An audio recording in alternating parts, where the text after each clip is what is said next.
Oi, gente, tudo certo? Voltamos aqui com a aula 2. Espero que vocês tenham gostado da aula 1. Só para contextualizar o que está acontecendo, essa é a segunda aula de Física 1 do curso do Quilojoule, que é o curso de ambientação do PET. São as aulas voltadas para a Física 1 da Unicamp, e nessa aula a gente vai falar sobre integrais derivadas. Mas vocês podem estar se perguntando por que a gente está estudando integrais derivadas na matéria de física? Isso não seria uma coisa para você estudar em cálculo? A resposta a essa pergunta é sim, mas tem um motivo para a gente estar estudando isso aqui. Acontece que vocês vão precisar saber como integrar e derivar logo no início do conteúdo de Física 1, só que vocês só vão aprender isso lá para P2 de cálculo. Então, vocês precisam saber integrar e derivar antes de vocês serem ensinados a fazer isso em cálculo. E por esse motivo que é bem comum os professores de física, vocês acabarem aprendendo pelo menos o básico de integrais e derivadas, simplesmente para vocês conseguirem aplicar esses conceitos em Física 1 durante a matéria. Então, bora já começar. Falando sobre os tópicos, derivada integral, a gente vai aprender o que é, as aplicações, como se calcula, os exemplos e tudo isso focado na aplicação em Física 1. Então, eu não vou falar de tudo que a gente tem para falar de cálculo nessa parte de derivada integral, eu vou falar só a parte de física, o mais aprofundado. Vocês vão acabar aprendendo isso certinho em cálculo 1. Bora lá. Derivada, definindo geometricamente, representa a inclinação da reta tangente em um ponto. Então, pensa só, a gente tem aqui nossa curva em vermelho, que é a nossa f de x. Se a gente deriva a nossa f de x em um ponto, que eu vou pegar o ponto P como exemplo, o que a gente acha é a inclinação da reta tangente nesse ponto P. Então, se a gente tem uma função f de x, a gente deriva ela e usa o x e o y de um ponto dessa função, o que a gente vai achar é o coeficiente angular da reta tangente que passa por esse ponto. A importância desse coeficiente angular dessa reta tangente nesse ponto para essa função que a gente encontrou com a derivada, eu vou falar mais para frente, mas tem várias aplicações bem interessantes. Bom, então, só explicando esquematicamente, a gente tem a nossa f de x, que é uma função qualquer, que depende de x. A gente aplica a derivada nela, então, essas são duas notações falando que a gente não tem mais f de x, e sim a derivada dela, que é f' de x e df de x dx, indicando que a gente derivou a função. E o que a gente acha aplicando tudo isso aqui é a inclinação, que é o coeficiente angular da reta tangente, que é representado por esse m. Se y igual a m de x mais n, é a nossa equação da reta tangente, e o m é o que a gente acha quando a gente calcula a derivada da nossa f de x. Agora, eu acho que uma forma da gente ver mesmo significado da derivada, acho que é até mais interessante porque a gente quer, é a interpretação física disso. Analisando por esse lado, essa outra perspectiva, a derivada vai ser a taxa de variação instantânea em um ponto. Então, a gente tem a nossa função em vermelho, que a gente pode chamar de f de x, a gente deriva e a gente vai ter a mesma coisa, o coeficiente angular. Mas o que é esse coeficiente angular dessa reta tangente no ponto A, que é nesse exemplo que vocês estão vendo, ele representa a taxa de variação instantânea em um ponto. Então, ele fala como o y varia em relação ao eixo x, como o eixo y varia em relação ao eixo x. Tanto que se a gente pegar um ponto B, que é um pouco mais para frente no eixo x, mas um pouco mais para frente. No caso do ponto A, o x é igual a 1 e no ponto B, o x é igual a 2. A gente percebe que a nossa inclinação das duas diferentes retas tangentes para esses dois diferentes pontos, ela só vai aumentando de assim para assim. E com isso a gente percebe que a variação instantânea da função aumenta de A para B e aumenta de B para C, porque a nossa reta tangente está fazendo assim, e com isso só acontece se os nossos coeficientes angulares, que é a inclinação dessas retas, estiverem aumentando. Então, a gente pode concluir que, conforme para essa função específica, conforme a gente vai andando para a direita no eixo x, a variação instantânea da função vai aumentando, e essa variação a gente consegue descobrir, essa variação instantânea, a gente consegue descobrir através da derivada. Aí, juntando as três, a gente percebe as diferentes inclinações para esses diferentes pontos da mesma função. Vamos lá para a aplicação. Eu tinha dito que a derivada é a variação instantânea da função em um ponto. Aí vamos aplicar isso em física, né? Que é o motivo pelo qual a gente está estudando esse conteúdo. O que é a variação do espaço em relação ao tempo? A variação do espaço em relação ao tempo é a velocidade. Agora, se a gente derivar essa função que expressa o espaço pelo tempo, o que a gente vai ter a variação instantânea do espaço pelo tempo. E com isso a gente consegue achar a nossa velocidade instantânea. Então, uma das aplicações você tem uma função que é espaço em relação ao tempo. Você deriva ela, você acha a velocidade instantânea, já que a derivada é a variação instantânea e a variação do espaço pelo tempo é a velocidade. Derivou a função do espaço pelo tempo, você acha a velocidade instantânea. Aí ali só meio que escrevendo o que eu acabei de dizer. Agora, uma outra aplicação é bem parecido com a função do espaço. Agora a gente vai pegar a função da velocidade. O que é a variação da velocidade em relação ao tempo? Bom, a variação da velocidade em relação ao tempo é a aceleração.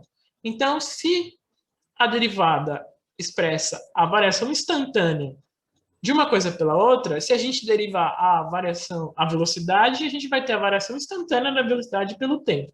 E isso tudo é a nossa aceleração instantânea. Então, a derivada de uma função da velocidade em relação ao tempo nos dá a aceleração instantânea. Então, essas são duas aplicações. Derivou a função do espaço pelo tempo, você acha a velocidade instantânea.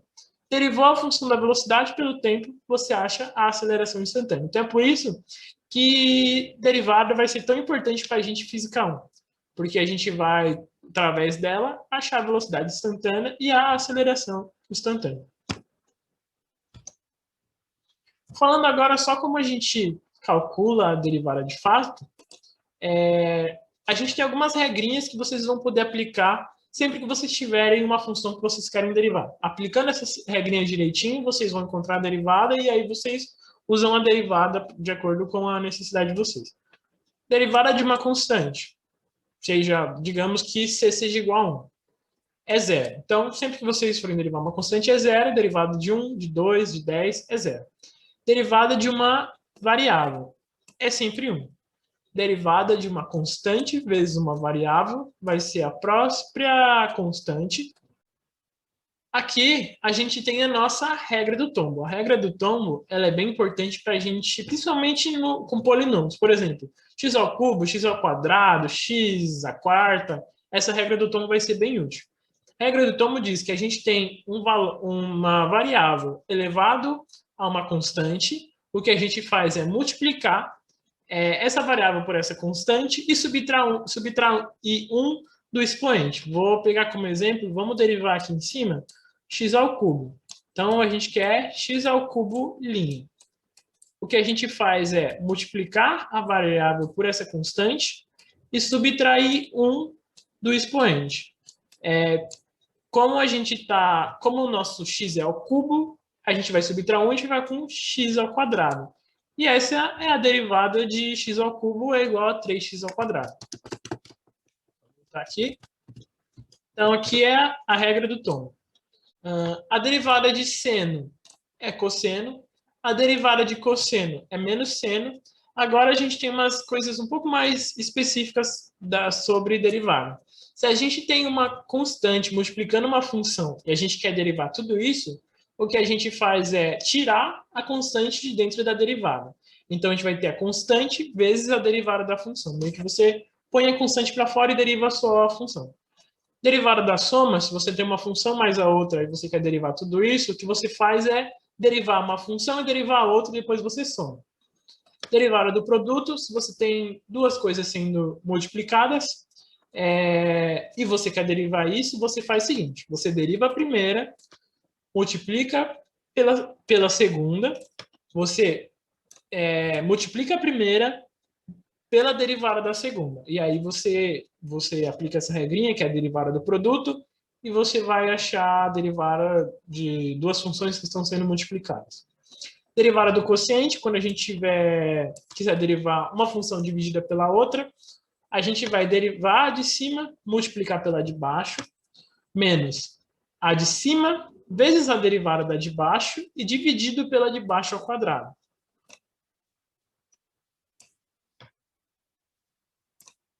E, por último, a gente tem a regra da cadeia. A regra da cadeia é para quando a gente quer derivar funções que são compostas, uma função dentro da outra.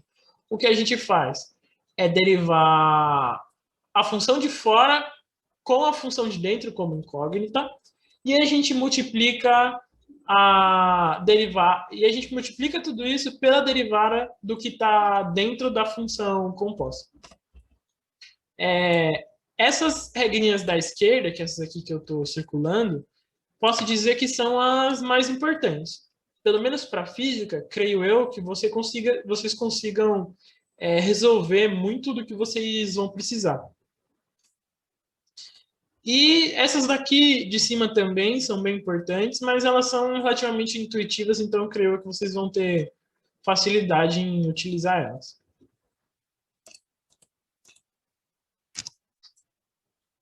Agora vamos pegar um exemplo para a gente ver como a gente usa a derivada e como a gente deriva uma função de fato. Esse exemplo fala assim: encontre a inclinação da reta tangente, que é a derivada de f de x igual a x² menos 2x mais 1 em um ponto genérico xy. Quando o problema fala em um ponto genérico x mais y, isso significa que ele não quer que a gente substitua valores específicos. A gente vai só derivar e vai deixar o que a gente encontrar do jeito que está. Para derivar essa função aqui, que foi o que foi dado, a gente vai utilizar essas regrinhas aqui que eu já deixei elas destacadas. Então, vamos lá. A gente tem aqui nossa f de x. Opa, isso. E aí, aplicando a primeira regra, que é a regra da soma, que a gente quer derivar coisas que estão sendo somadas, vai ser a mesma coisa que a derivada de cada coisa somada. Então, a gente pode derivar x², derivar o menos 2x, derivar o mais 1, e a gente pode derivar essa função meio que por partes. Uma primeira parte, a segunda e a terceira. A derivada de 1 é zero, porque é uma constante. A derivada de 2x, a gente vai aplicar aquela regra que é sobre uma constante vezes uma variável. E a regra propriamente diz que é a mesma coisa que a constante. Por isso que a derivada de 2x é igual a 2. E por último, a gente tem aqui a nossa regra da cadeia. A gente tem o nosso... Opa, é muito grosso. A gente quer derivar o x², linha. O que a gente faz é passar o 2 multiplicando e subtrair o 1 do expoente. Como o expoente é 2, vai ficar 2x a primeira, que é a mesma coisa que 2x. Como a gente já sabe a derivada de cada parte, o que a gente pode fazer é só somar essas partes que a gente vai ter a nossa derivada final. Então, a derivada de tudo isso vai ser 2x menos 2. Então, f de x', que é a derivada de f de x, que é a função que o problema deu, é igual a 2x menos 2, então a resposta do problema é 2x menos 2. Vamos passar agora para a parte de integral, que é a segunda parte de cálculo que a gente vai precisar falar aqui dentro de Física 1. A integral está diretamente relacionada a cálculo de áreas. Pensa só, quando a gente estava no ensino médio, a gente precisava calcular a área de alguma coisa, o que acontecia é que a gente tinha praticamente prontas as formas. A gente tinha um triângulo, a gente tinha um quadrado, ou o que a gente fazia era utilizar de dividir em figuras menores, tipo, a gente tem um hexágono e a gente divide ele em triângulos e através desses triângulos a gente calcula. Só que quando a gente fala de funções, não necessariamente a gente consegue aplicar uma fórmula pronta. Então é para isso que serve as integrais. No nosso exemplo, a gente tem a nossa y é igual a f de x, e o nosso objetivo é calcular a área embaixo desse gráfico dentro do intervalo de x igual a A e x é igual a B.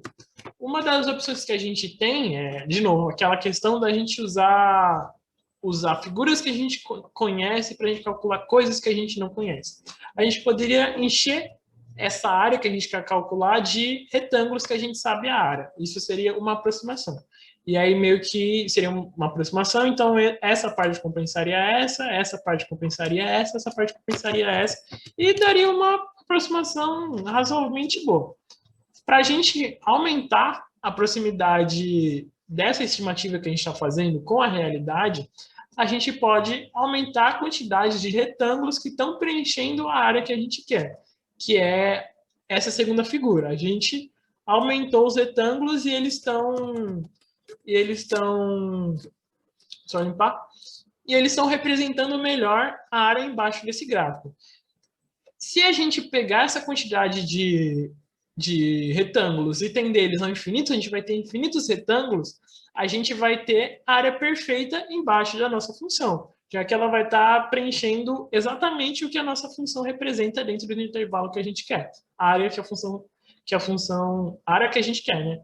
E é exatamente isso que a nossa integral vai fazer. Quando a gente aplica nossas regras de integração, é isso que a gente está fazendo. É como se a gente estivesse fazendo infinitas somas para a gente conseguir calcular a área embaixo do gráfico que a gente está integrando. E uma outra coisa que a integral é a operação inversa à derivada. Vou usar até o exemplo anterior para explicar. Por exemplo, tipo assim, a gente tinha nossa f de x, a gente derivou e chegamos na nossa f de x'. Derivamos. Foi um processo de derivação daqui para cá. Agora, se a gente pode voltar a nossa f de x' para a nossa f de x. E a gente faz isso através da nossa integral.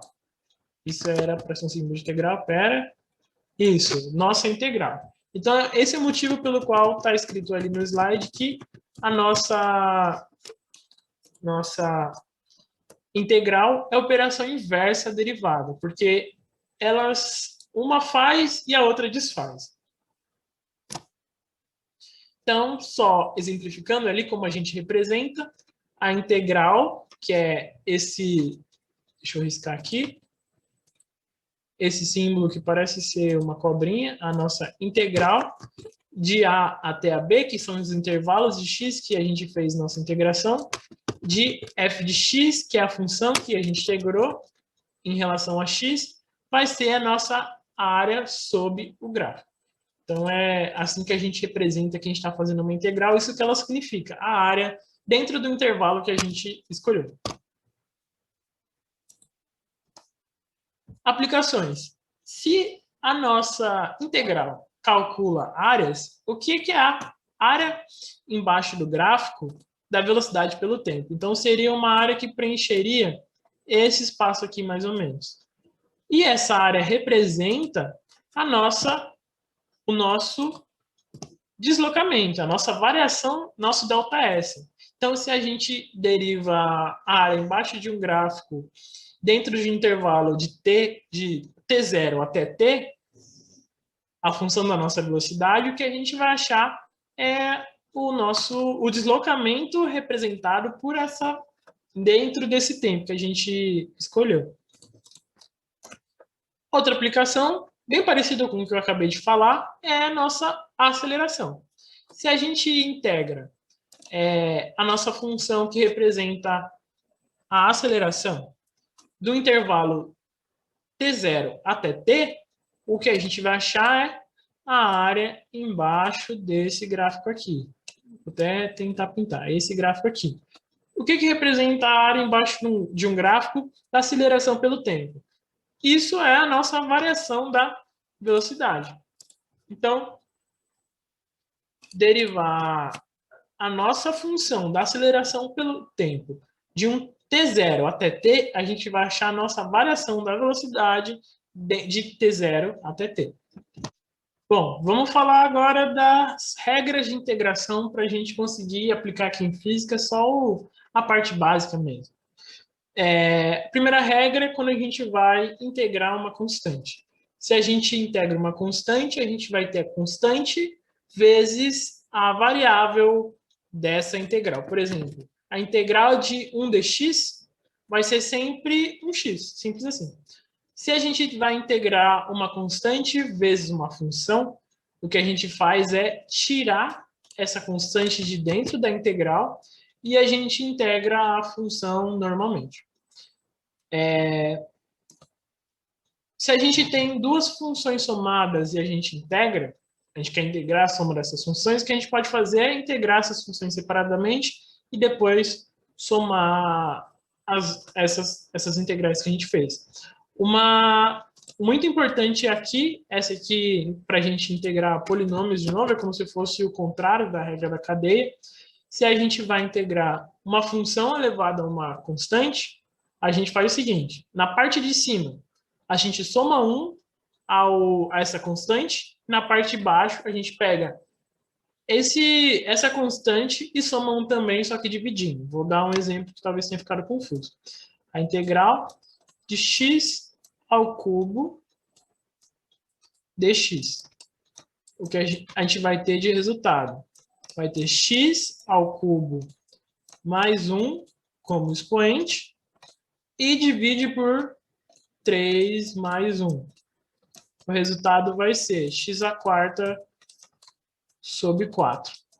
Então, derivada de x ao cubo é x² sobre 4. Se a gente tem a integral de 1 dividido por uma incógnita, o que a gente vai ter é ln do módulo dessa incógnita. Se a gente vai derivar o seno, a gente tem menos cosseno. Se a gente vai derivar o cosseno, a gente tem o seno. E se a gente vai derivar a tangente, a gente tem menos ln do cosseno. Vocês podem até perceber que isso aqui é exatamente o contrário do que a gente viu nas derivadas. É o processo contrário, que é uma coisa que justifica o fato da derivada ser a operação oposta da integral e vice-versa. Vamos pegar aqui um exemplo para praticar e vocês verem como as integrais funcionam na prática. Então, o problema fala assim: integre f de x indefinidamente, depois encontre a área sobre f de x entre x igual a 1 e x igual a 5, sendo f de x² mais 2. Então, a gente tem meio que dois problemas em um. Primeiro deles, integre f de x indefinidamente, porque ele quer que a gente faça a integral sem substituir o limite superior e o limite inferior. Só integra e acha a função. E depois a gente faz a integral indefinida entre x igual a 1 e x igual a 5, e ele dá a nossa função que é x² mais 2. A integral, primeiro fazendo ali a integral definida, a gente tem a integral de f de x dx, que é a integral de x² mais 2 dx. A gente vai aplicar ali a regra da soma, a gente tem isso mais isso, a gente vai dividir isso, então isso vem para cá, a gente vai integrar, que vai ser uma parte das contas, e isso vem para cá, vai ser outra parte. A gente vai integrar separadamente. Integral de f de x dx, a gente aplica aquela que eu falei, que é como se fosse a regra da cadeia ao contrário, vai ser a x³ sobre 3. E a integral de 2 é a integral de uma constante, vira vai ser a constante multiplicada pela variável. E a gente põe sempre aqui um Czinho para indicar que a gente está somando uma constante. Isso é bem comum para fazer as derivadas. Deixa eu só limpar. Beleza. Agora a gente vai fazer a segunda parte do problema, que o exercício pediu para a gente fazer a integral definida. A integral definida é quando a gente tem limites de integração. Tá vendo aqui, ó, o limite superior é 5, o limite inferior é 1, o que a gente faz é integrar tudo e depois substitui esses limites dentro do valor que a gente achou. Vamos lá. Essa parte que vocês já viram, como a gente faz essa integral, então a gente tem aqui a integral de 1 até 5 de x² mais 2x, o que a gente faz é separar, joga uma parte para cá, joga outra parte para lá, faz essas integrais separadamente. Fazendo essas integrais separadamente, a integral de x² vai ser x² sobre 3, e a integral de 2 vai ser 2x. E agora que vem a parte que a gente vai usar os nossos limites de integração. A gente vai pegar isso, assim que você representa, vocês colocam entre colchetes os limites de integração, que é 5 e 1, nos dois casos, para a gente fazer a substituição.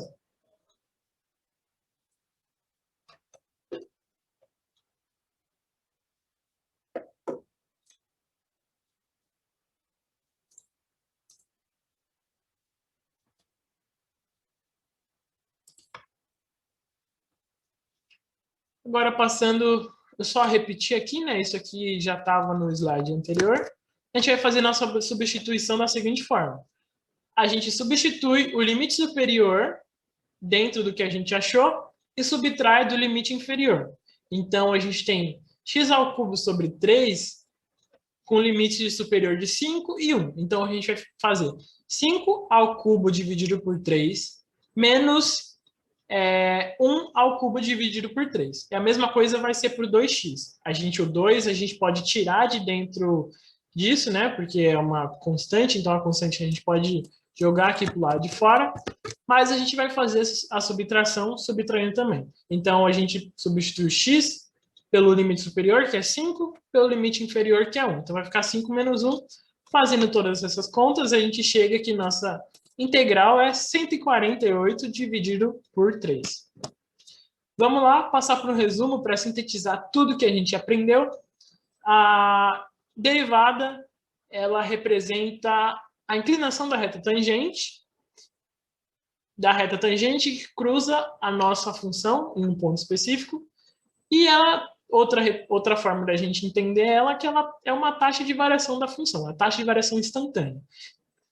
A aplicação disso é que a derivada da função do espaço em relação ao tempo é a velocidade instantânea, a derivada da velocidade em relação ao tempo é a nossa aceleração instantânea, e a gente tem nossas regras de derivação, tudo aquilo que eu mostrei de regrinhas, tem um arquivo que eu vou deixar para vocês com tudo aquilo escrito, inclusive mais derivadas do que eu mostrei hoje.